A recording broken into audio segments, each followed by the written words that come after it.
दोस्तों, भगवान भोले बाबा कहते हैं, हर मनुष्य को अपने जीवन में कभी भी इन 8 बातों को नहीं भूलना चाहिए।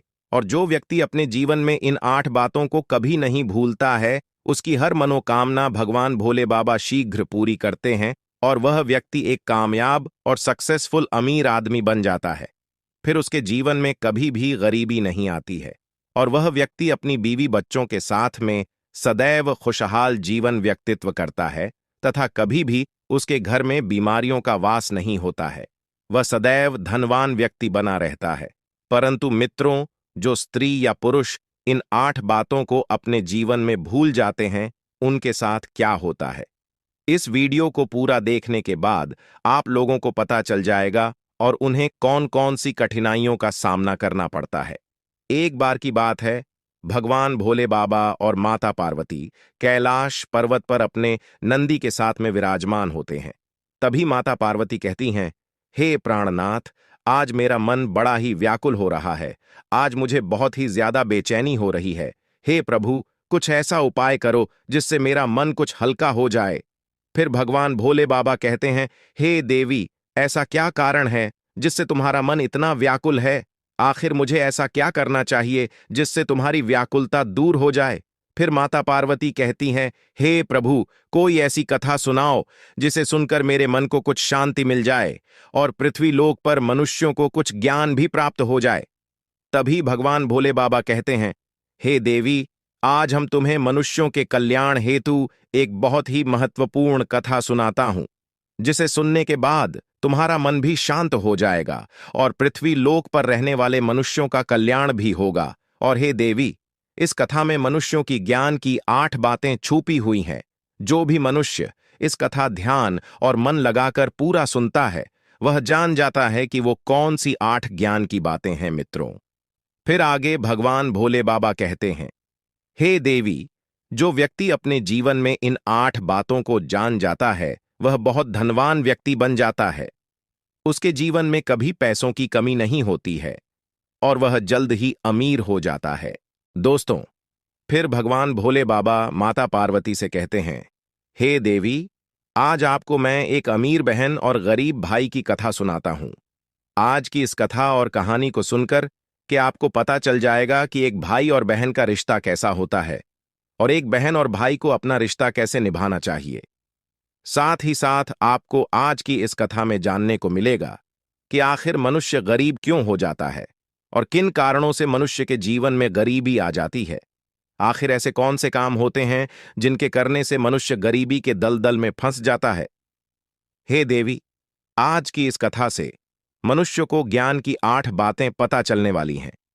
इन बातों को सुनकर कोई भी मनुष्य अपनी गरीबी को बड़े आसानी से दूर कर सकता है। इसलिए दोस्तों, आप लोगों से निवेदन है कि वीडियो को पूरा अवश्य देखना, जिससे भगवान भोले बाबा की कृपया आप सभी लोगों पर बनी रहे।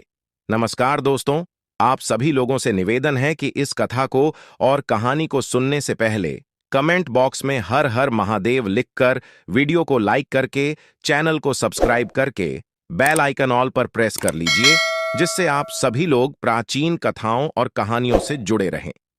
मित्रों, फिर भगवान भोले बाबा कथा को आरंभ करते हैं और कहते हैं, हे देवी, प्राचीन काल की बात है। किसी नगर में एक बहुत ही अमीर किसान रहता था। उस किसान के घर में 2 जुड़वा संतान पैदा हुई थी।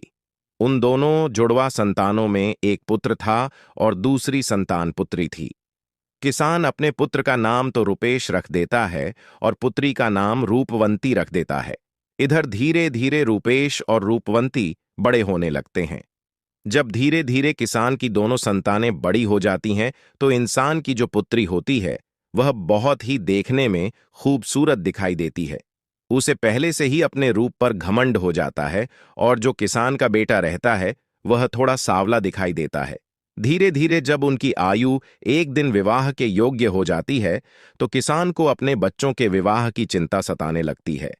एक दिन वह किसान किसी कार्य से अपने पड़ोस के एक शहर में जाता है, तो वहां पहुंचकर एक व्यापारी का पुत्र उसे पसंद आ जाता है और उस व्यापारी के पुत्र के साथ में वह अपनी बेटी रूपवती का विवाह कर देता है। भगवान भोले बाबा कहते हैं, हे देवी, इस प्रकार से रूपवंती अपने पिता के यहां से विदा होकर अपने ससुराल चली जाती है। इधर बेटी को विदा करने के बाद में वह किसान अपने पुत्र के विवाह के बारे में सोचने लगता है और सोचता है कि बेटी तो मेरी अपने घर की हो गई, अब मुझे अपने पुत्र का विवाह कर देना चाहिए। यदि मेरे पुत्र का विवाह हो गया तो मैं अपना बचा हुआ शेष जीवन अपनी बहू बेटे के साथ में रहकर आराम से व्यतीत करूंगा। दोस्तों, फिर भगवान भोले बाबा कहते हैं, हे देवी, नसीब की लीला बड़ी विचित्र होती है। मनुष्य की नसीब ना जाने कब किसको अमीर बना दे और कब किसको गरीब बना दे, इसके बारे में किसी को भी नहीं पता होता है। उस अमीर किसान के साथ भी कुछ ऐसा ही होता है। धीरे धीरे करके वह किसान की आयु ढलने लगती है और वह बूढ़ा हो जाता है, और फिर एक दिन किसान किसी भयानक बीमारी की चपेट में आ जाता है। जब इधर किसान का पुत्र अपने पिता की ऐसी हालत देखता है तो अपने पिता की ऐसी हालत को देखकर वह बेटा बहुत ही ज्यादा दुखी हो जाता है और उसके बाद में अपने पिता का अच्छे से अच्छे वैद्य से इलाज करवाता है और अपने पिता के लिए महंगी से महंगी दवाइयां लेकर के आता है। धीरे धीरे वह किसान का बेटा अपनी सारी खेती बेचकर उन पैसों को अपने पिता के इलाज में लगा देता है। इस प्रकार अपने पिता का इलाज कराते हुए वह किसान का पुत्र एकदम से कंगाल हो जाता है, लेकिन फिर भी पिता की हालत में किसी प्रकार का कोई सुधार नहीं होता है और वह किसान सारा दिन रात बिस्तर पर पड़ा रहता है। उसकी हालत बहुत ही खराब हो जाती है, वह बहुत कमजोर हो जाता, और इधर उसका पुत्र अपने पिता की देखभाल करने में कोई भी कसर नहीं छोड़ता है। वह अपने पिता के पास हमेशा बैठा रहता है, समय समय पर अपने पिता को दवा खिलाता है और स्वयं भोजन बनाकर अपने पिता को खिलाता है। अपने पिता की वह बहुत सेवा करता है, परंतु फिर भी उसके पिता की हालत में कोई भी सुधार नहीं आती है। फिर एक दिन वह किसान अपने पुत्र के मेहनत को देखकर सोचता है, आज मैं अपने पुत्र से कुछ कहता हूं।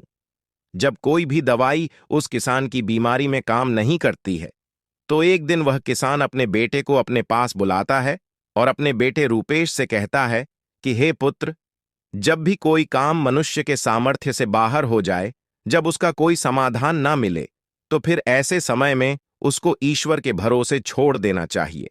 इसलिए हे पुत्र, अब तुम मेरी चिंता छोड़ो और तुम अब अपने भविष्य के बारे में सोचो।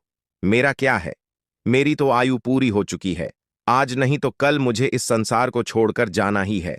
इसलिए हे पुत्र, अब तुम मेरी चिंता करना छोड़ो और अपना विवाह करके अपनी घर गृहस्थी संभालो। दोस्तों, फिर आगे भगवान भोले बाबा माता पार्वती से कहते हैं, हे देवी, अपने पिता के मुख से इन बातों को सुनकर रूपेश एकदम चुप हो जाता है। आखिर वह बेचारा कर भी क्या सकता था। उसके घर में जो भी जमा पूंजी थी वह तो उसके पिता के इलाज में पहले ही खर्च हो चुकी थी। फिर रूपेश कहता है, हे पिताजी, जैसा आपको उचित लगे आप वैसा कीजिए। उसके बाद वह गरीब किसान अपने पुत्र की शादी एक गरीब घर की कन्या से करवा देता है और शादी के कुछ दिनों के बाद ही उस किसान की मृत्यु हो जाती है। इधर पिता की मृत्यु के बाद रूपेश अपने पिता का पूरी रीति रिवाज से अंतिम संस्कार करता है। रूपेश का घर खेत खलिहान पिता की बीमारी में, पिता के इलाज में पहले ही बिक चुका था। जो कुछ भी जमा पूंजी बची हुई थीं, वह पिता के अंतिम संस्कार में समाप्त हो जाती है। इस प्रकार से रूपेश एकदम बहुत ही ज्यादा गरीब हो जाता है। मित्रों, फिर आगे भगवान भोले बाबा माता पार्वती से कहते हैं, है देवी, जब रूपेश एक दिन बिल्कुल ही कंगाल हो जाता है तो वह गांव के बाहर अपनी पत्नी के साथ एक झोपड़ी बनाकर रहने लगता है और दूसरों के खेतों में मेहनत मजदूरी करके अपने बीवी बच्चों का पेट पालने लगता है। उधर रूपेश की बहन रूपवंती, जिसका विवाह एक धनी व्यापारी के घर में हुआ था, उसे जब अपने भाई की स्थिति के बारे में पता चलता है तो वह अमीर बहन अपने गरीब भाई से घृणा करने लग जाती है। मन में सोचने लगती है कि मेरा भाई अब तो बिल्कुल ही कंगाल हो चुका है, उसका घर जमीन सब बिक गया है और अब उसके पास में फूटी कौड़ी भी नहीं बची है। यदि ऐसी हालत में वह मेरी ससुराल आता है तो उसे देखकर मेरी देवरानी और जेठानी मेरा बड़ा ही अपमान करेंगी और मेरा मजाक उड़ाएंगे कि तेरे नैहर वाले तो बिल्कुल ही कंगाल है। ऐसे तो मेरी बहुत ही ज्यादा बदनामी होगी। मित्रों, इस कारण से रूपवंती अपने सगे भाई से रिश्ता तोड़ देती है। ना तो रूपवंती अपने भाई को अपने ससुराल कभी बुलाती है और ना ही कभी अपने भाई के घर जाती है। रूपवंती के भाई रूपेश को भी इधर अच्छी तरह से पता होता है कि मेरी बहन मुझसे नफरत क्यों करती है। इसीलिए रूपेश भी अपनी बहन की ससुराल कभी नहीं जाता है। इस तरह से रूपवंती तो बड़े ऐशो आराम के साथ में अपनी ससुराल में अपनी जिंदगी गुजारती है। इधर रूपेश मेहनत मजदूरी करके अपने पत्नी के साथ झोपड़ी में रहकर किसी तरह से अपने दिनों को काटने लगता है। इधर भगवान भोले बाबा माता पार्वती को कथा सुनाते हुए कहते हैं, हे देवी, जब कुछ साल ऐसे ही गुजर जाते हैं, कुछ साल गुजरने के बाद एक दिन रूपेश की बहन रूपवंती के लड़के की शादी तय हो जाती है। लेकिन रूपेश की बहन रूपवंती अपने भाई को किसी प्रकार का कोई निमंत्रण नहीं भेजती है। जब इस बात का पता रूपेश को चलता है कि उसके भांजे की शादी होने वाली है, तो इस बात को सुनकर रूपेश बहुत ज्यादा प्रसन्न हो जाता है और इस बात की खबर जाकर कि अपनी पत्नी सुशीला को बताता है कि मेरी बहन के बेटे की शादी है और हम सभी को बहन के घर चलना है।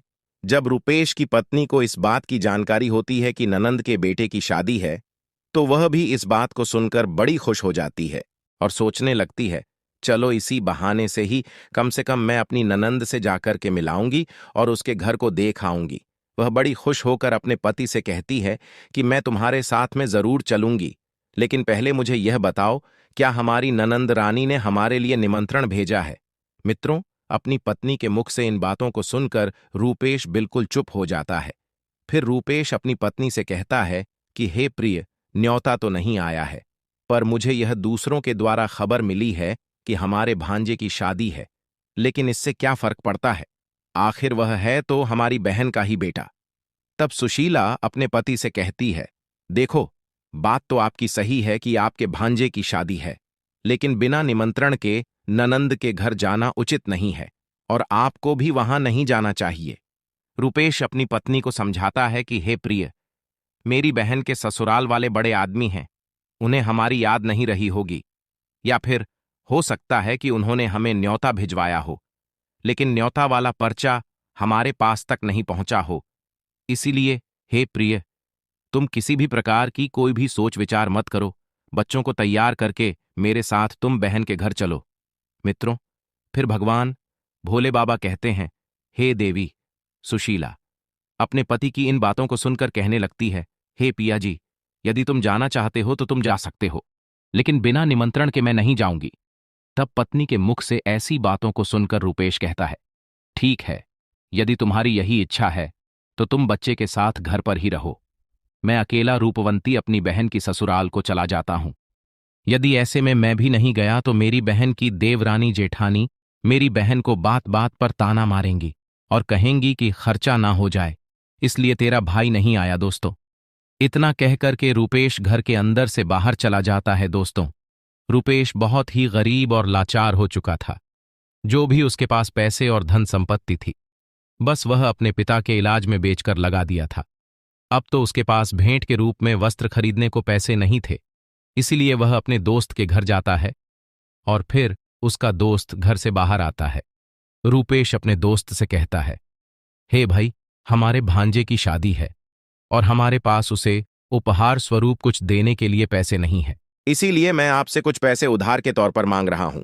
मुझे आप कुछ पैसे दे दीजिए। फिर दोस्तों, रूपेश का दोस्त रूपेश को पैसा दे देता है। फिर उधार लिए हुए पैसों से अपनी बहन रूपवंती और अपने बहनोई के लिए सुंदर सुंदर वस्त्र खरीदता है और उन कपड़ों को लेकर के अपनी बहन की ससुराल को चल देता है। उधर पैदल चलते चलते रूपेश को सुबह से शाम हो जाती है। तब कहीं जाकर के वह अपनी बहन के दरवाजे पर पहुंचता है और दरवाजे के एक तरफ जाकर के खड़ा हो जाता है। बेचारा दरवाजे पर ही खड़े होकर अपनी बहन के आने का इंतजार करता है। तभी रूपवंती की जेठानी की नजर रूपेश पर पड़ जाती है और वह रूपेश को पहचान लेती है।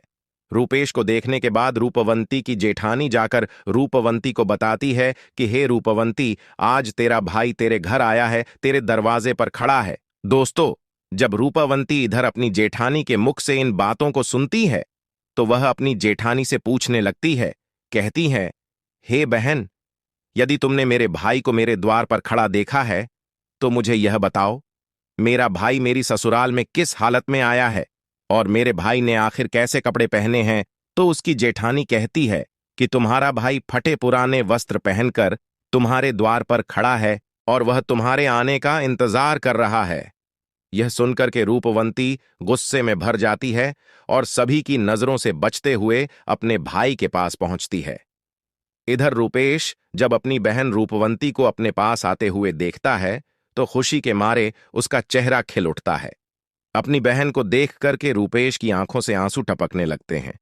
उसके बाद रूपवंती अपने भाई को अपने साथ में लेकर सबकी नजरों से बचाते हुए अपने घर के अंदर सबसे अंदर वाले कमरे में ले जाती है और कमरे में ले जाकर के पूछने लगती है, भैया, तुम्हारे पास आखिर किसने न्योता भेजा था जो तुम यहां चले आए हो?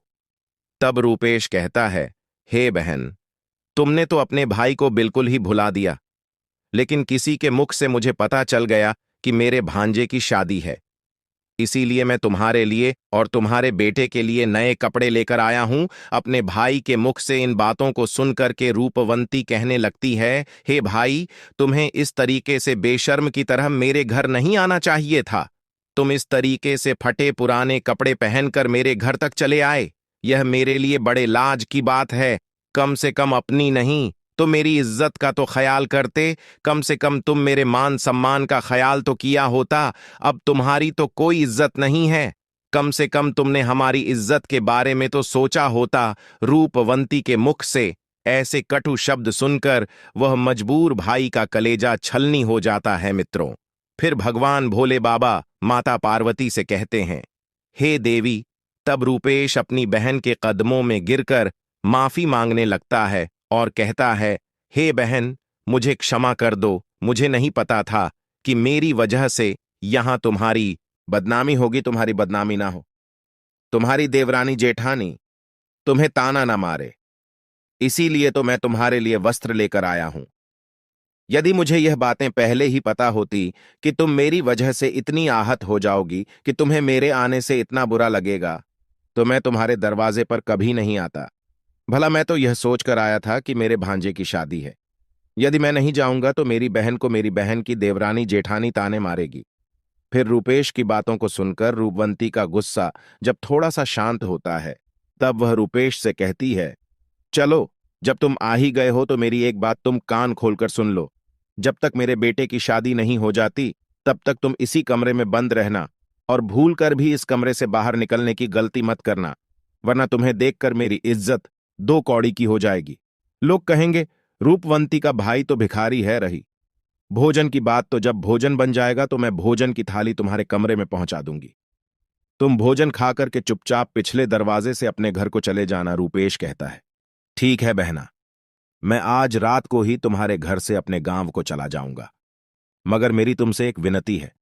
मैं तुम्हारे लिए और जीजा जी के लिए जो कपड़े लाया हूं, तुम उन कपड़ों को रख लो। उन्हें मैं तुम्हारे लिए बड़े प्यार से लाया हूं।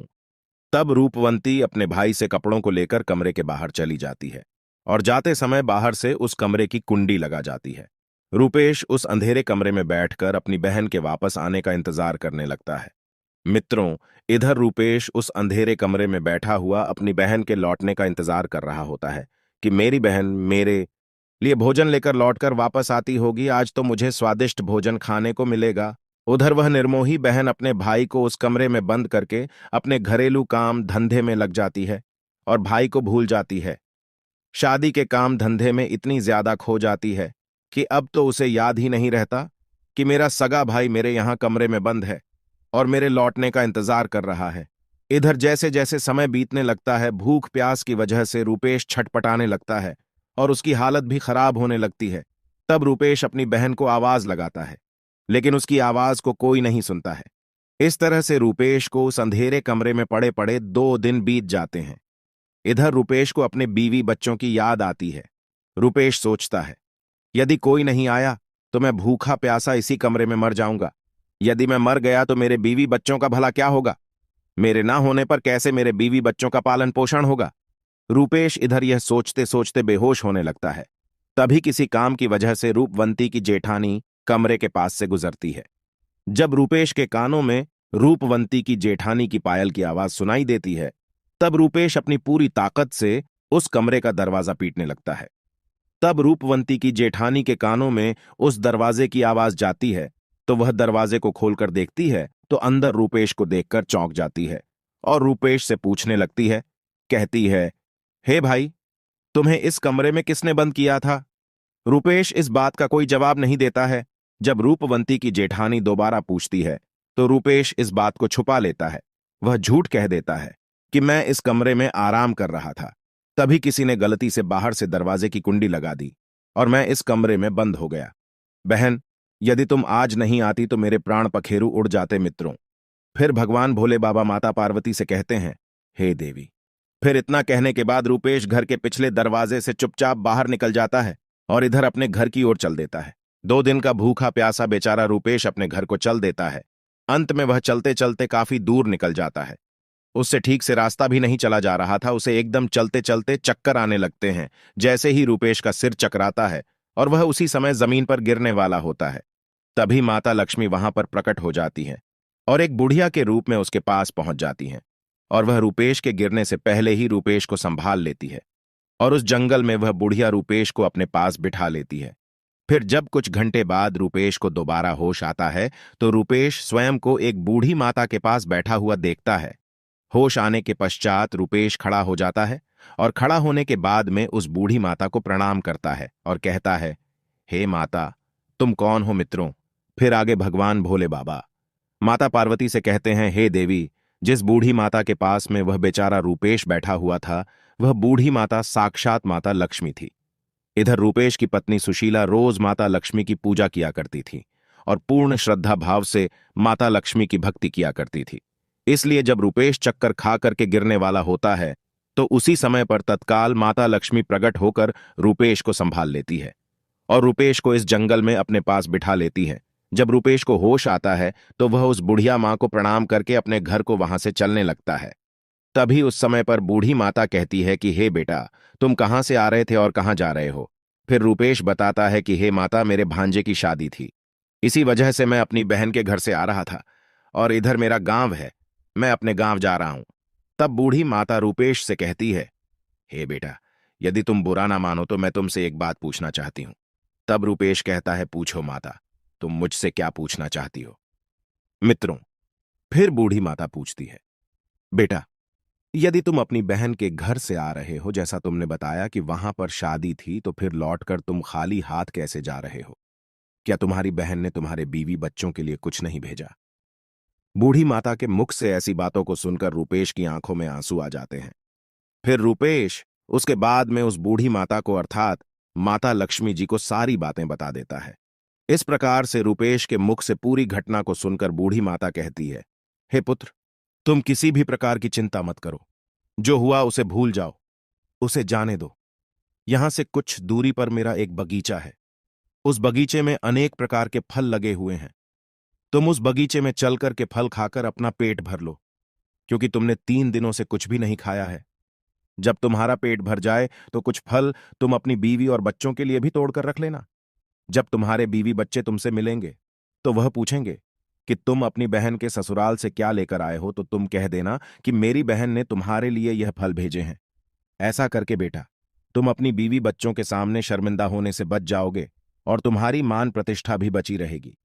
रूपेश जब इस प्रकार से बूढ़ी माता की बातों को सुनता है तो बात मान करके रूपेश बूढ़ी माता के बगीचे में पहुंच जाता है। फिर उस बगीचे में अनेक प्रकार के फल लगे हुए थे।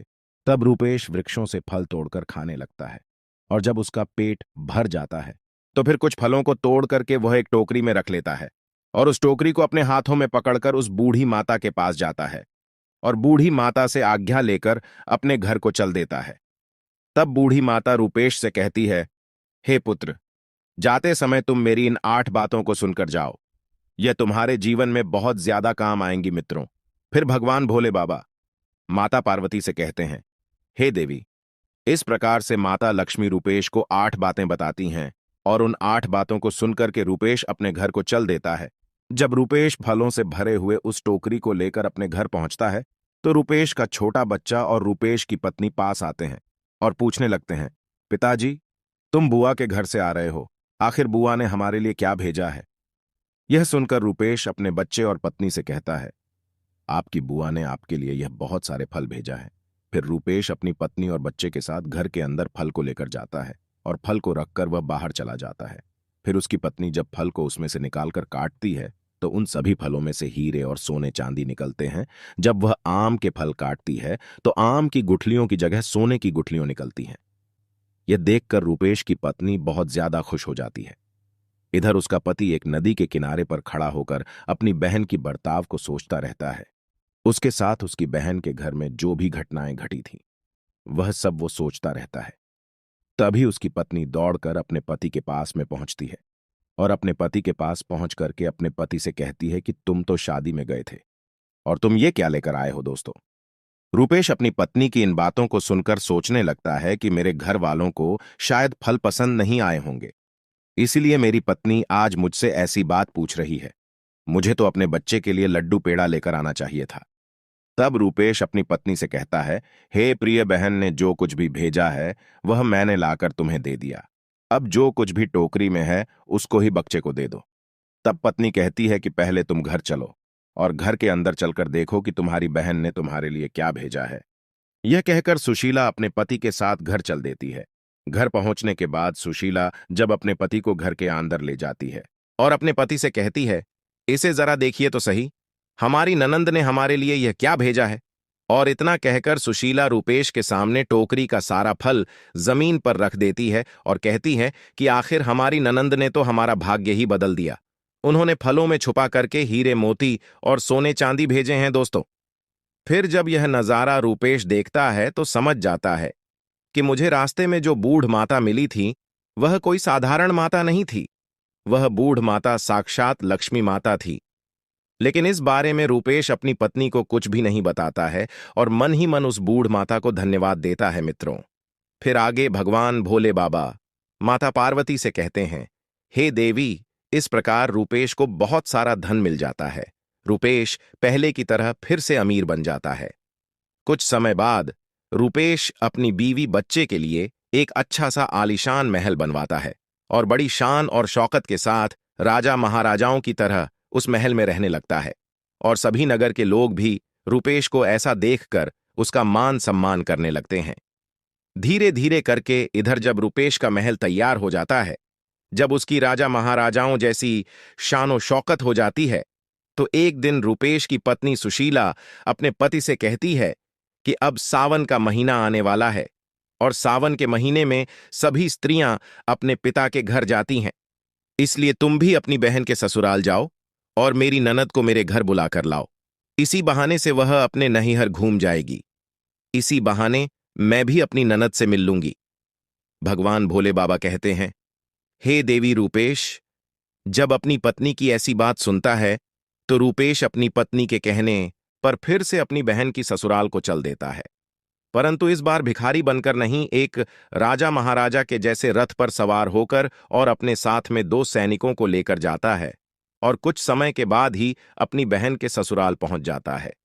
एक बार रूपेश फिर से अपनी उस बहन के दरवाजे पर जाकर खड़ा हो जाता है, जिस दरवाजे पर वह कुछ साल पहले आकर खड़ा हुआ था। उसी समय पर रूपवंती की जेठानी घर से बाहर निकलती है और बाहर का नजारा देखकर दौड़ी दौड़ी रूपवंती के पास जाती है और रूपवंती से कहती है कि हे रूपवंती बहन, आज तो तेरा भाई आया है दोस्तों।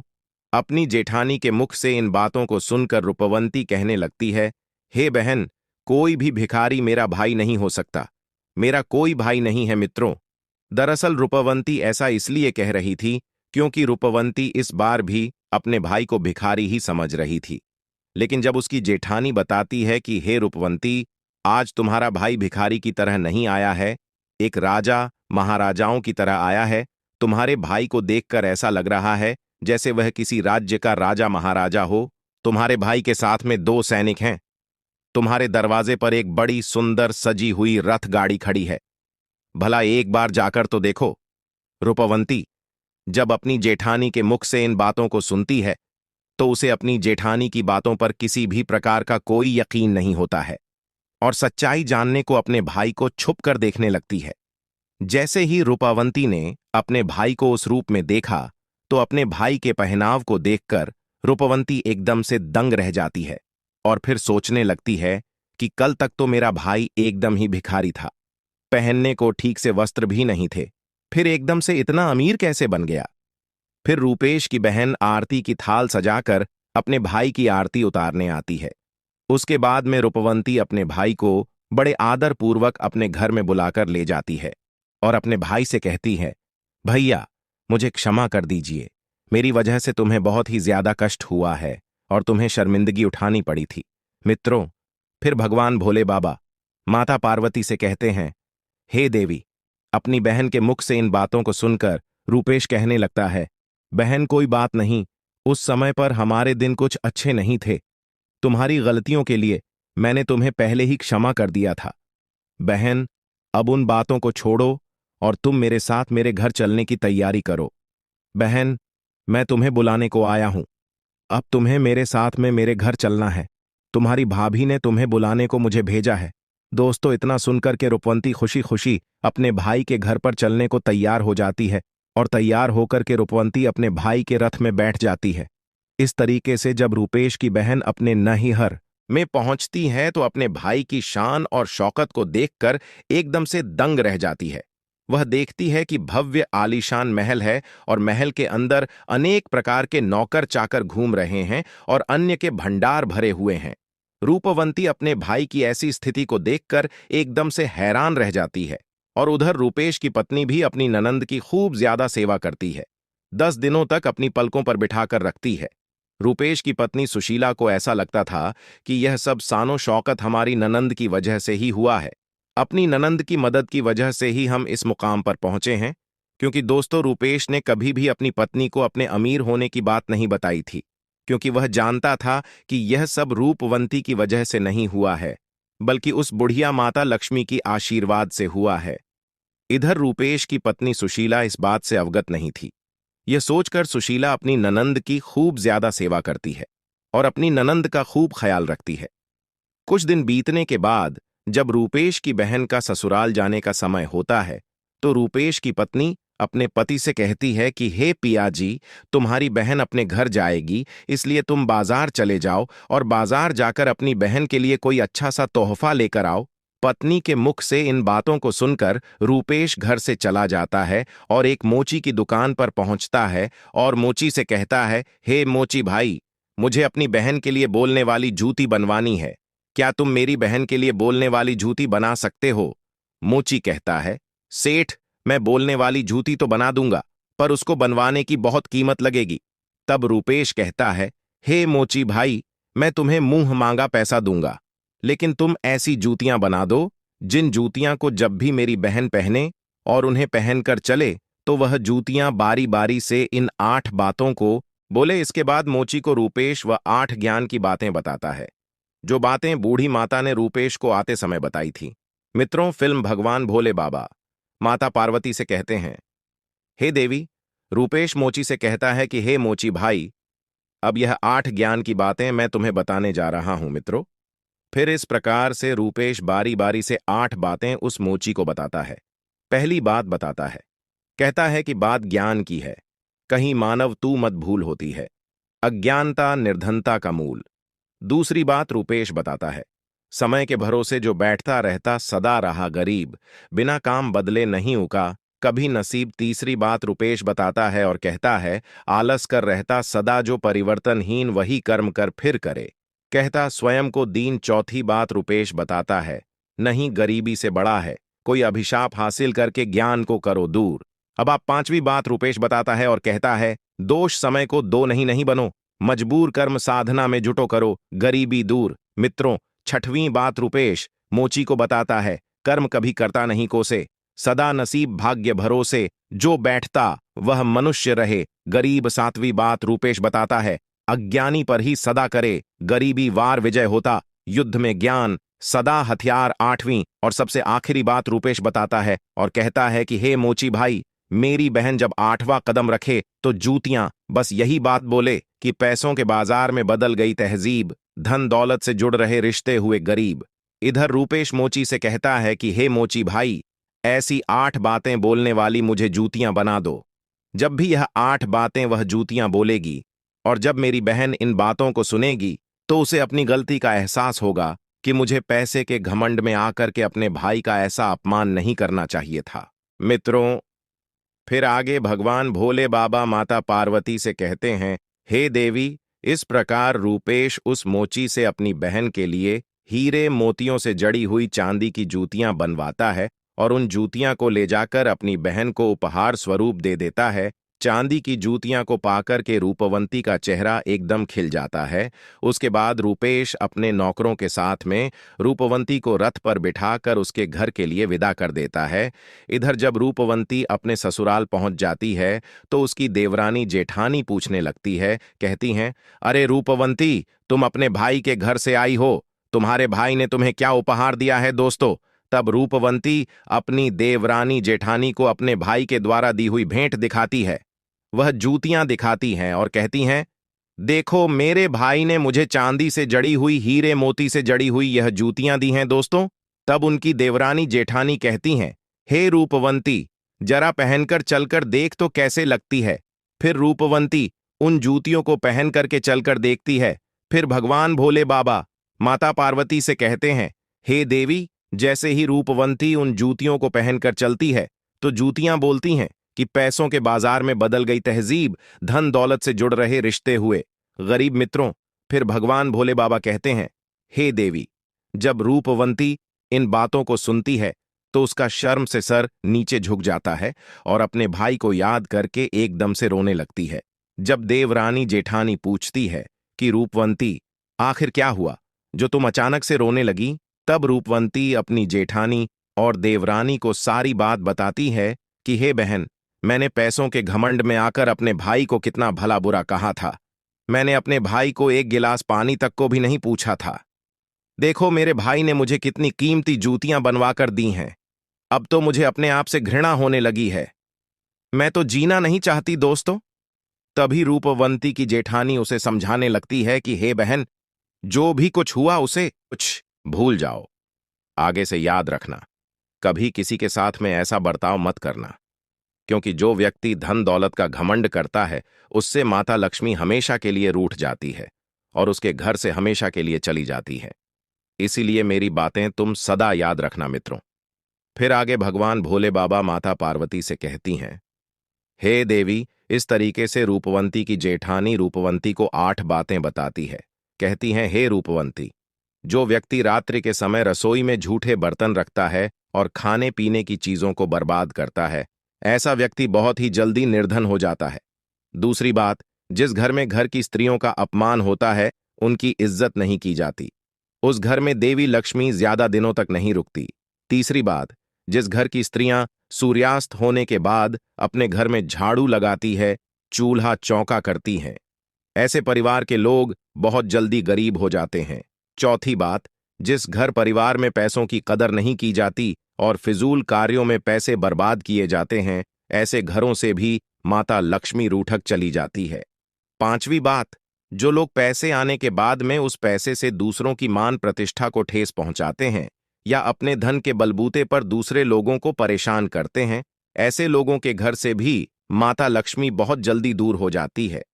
छठी बात, जिस घर के लोग अपने कर्तव्यों का पालन नहीं करते, जो अपने कार्य को कल पर टालते रहते हैं, उन लोगों के घर से भी माता लक्ष्मी रूठ जाती है। सातवीं बात, जिस घर परिवार के लोग अपने से बड़े लोगों की इज्जत नहीं करते, अपने से बड़ों का कहना नहीं मानते या फिर अपने से बड़ों से कटु शब्द बोलते हैं, ऐसे लोगों को भी गरीबी का सामना करना पड़ता है, उन्हें गरीबी देखनी पड़ती है।